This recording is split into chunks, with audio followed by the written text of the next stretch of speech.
ბოლო პერიოდში დისტანციურად მართვადი საფრენი აპარატების, დრონების პოპულარობა დღითიდღე იზრდება.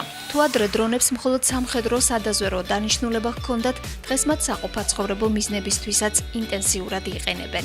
კალიფორნიელმა მეცნიერებმა ახალი ავტომატურად მფრინავი აპარატი ლილი შექმნეს, რომელიც მაღალი ხარისხის ვიდეოკამერითაა აღჭურვილი. თუმცა ახლად შექმნილი დრონის მთავარი უპირატესობა ისაა, რომ მას ადამიანის მართვის გარეშე ფრენა შეუძლია.